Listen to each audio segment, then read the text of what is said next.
What is up, guys? Today I will be giving you some of my early predictions for the AFC in the 2024 NFL season. So let's get right into it. I believe that the AFC North will have three teams in the playoffs again.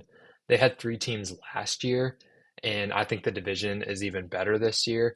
If we go through team by team, the Ravens, I think, got a little worse, but they're still easily a playoff team in my eyes. The Bengals went 9-8 without Joe Burrow for half the season, and he wasn't even healthy for the half that he played in. The Browns were a five seed. I believe they had 11 wins, and they had Joe Flacco at quarterback, who basically came off the couch. And if Deshaun Watson could just be average, I think they could make the playoffs again.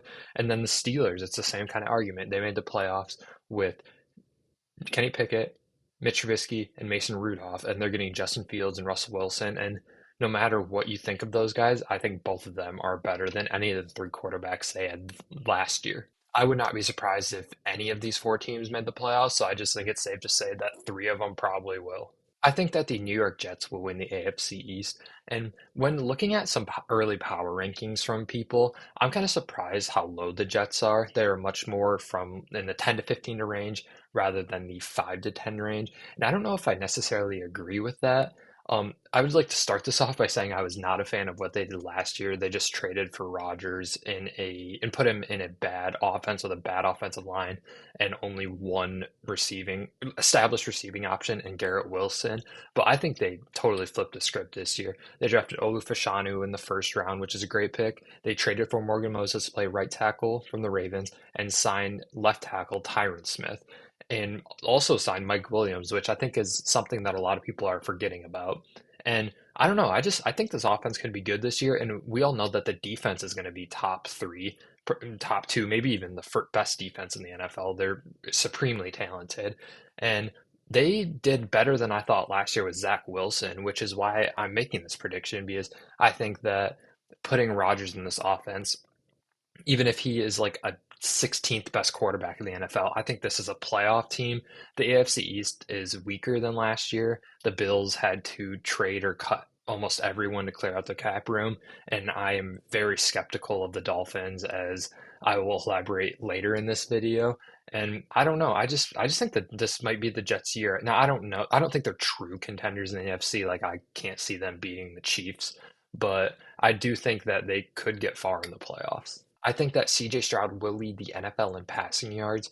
And this was a prediction that I flip-flopped back and forth on. I originally had him winning MVP, but I decided not to predict that just because I'm not as big of a believer in the Texans' talent outside of him as everyone else is. I still think CJ Stroud, I think he could put himself in the top five conversation this year, but I think that the Texans are probably like the fourth best team in the AFC. And if they get 10 or 11 wins, I'm not sure they'll give the MVP to the quarterback of that team unless he is just out of this world and carries them. But I settled on him leading the NFL in passing yards just because of the weapons that he has. Nico Collins is a great receiver who just got a big extension. He had a breakout year. They traded for Stephon Diggs, who, even if he does regress, he doesn't have to be a number one receiver in this offense and is still a really good receiver. And Tank Dell, who started off the year really well, and we'll see how he recovers from the injury. And Dalton Schultz, who he liked to throw to a lot last year. And I just believe in CJ Stroud. I think he's a great quarterback. He had a historical rookie year, and I don't believe that there will be a sophomore slump. I think that he is going to have just as good of a year, if not better, as last year, and I'm really excited to watch him. I have another division winner prediction here, and I think that the Bengals are going to win the AFC North. And I don't know. I just believe in the Bengals. I don't really know how else to put it. I recognize that the Ravens are really good, but as I alluded to earlier in the video, I think they regressed a little more than I would have liked them to. I don't think their offensive line is nearly as good as they were last year, and they lost pieces on that defense too, specifically at pass rusher. I have some questions, although the Ravens can usually rush the passer without a number one guy. They've shown they can do that for a couple of years. But regardless, I think the Bengals roster is really, really talented, and they went 9-8 with Jake Browning at quarterback for most of the year. And I believe in Joe Burrow.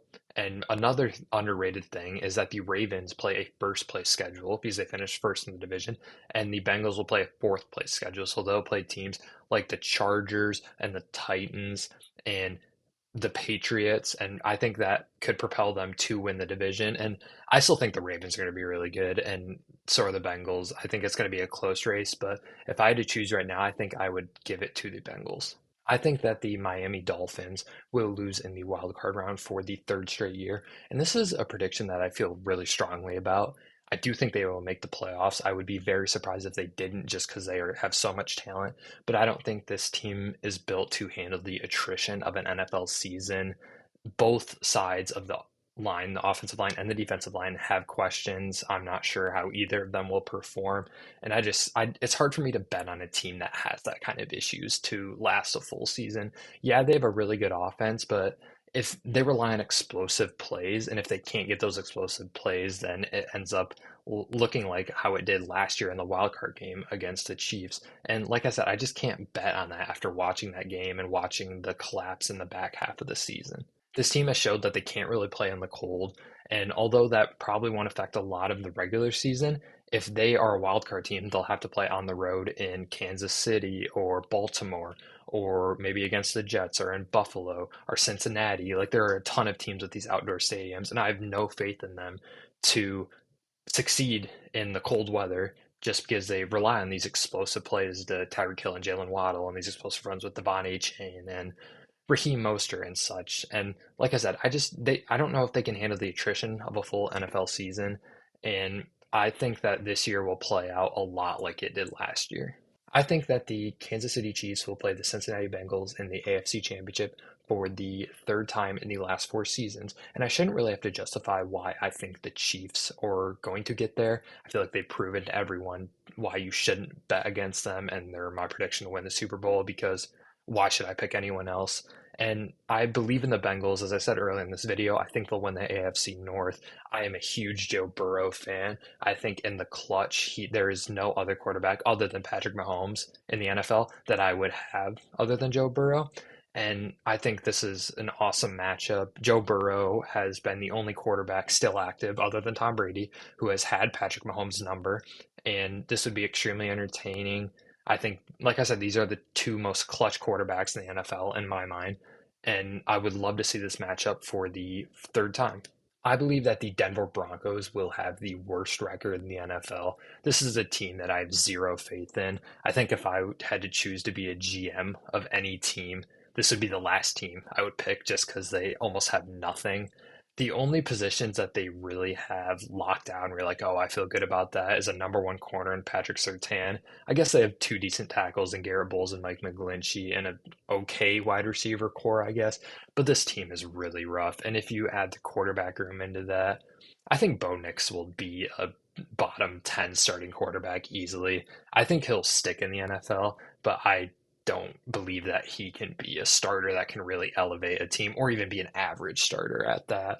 So I just don't believe in this team. Their backups are Jarrett Stidham and Zach Wilson too. So if Bo Nix fails, you don't have a lot to go back on. And I just think the Broncos have screwed themselves in the future. I don't know where this team is going. Like I said, this team doesn't have a lot of talent at all. And I just don't believe in them. And I would not be surprised if next April they were selecting with the number one pick. All right, that is it for my AFC predictions. In my last video, I gave some predictions for the NFC. So if you are interested in that, feel free to check it out. And let me know down below if you agreed or disagreed with anything I said, and give me some of your predictions as well. So with that being said, I'll see you later.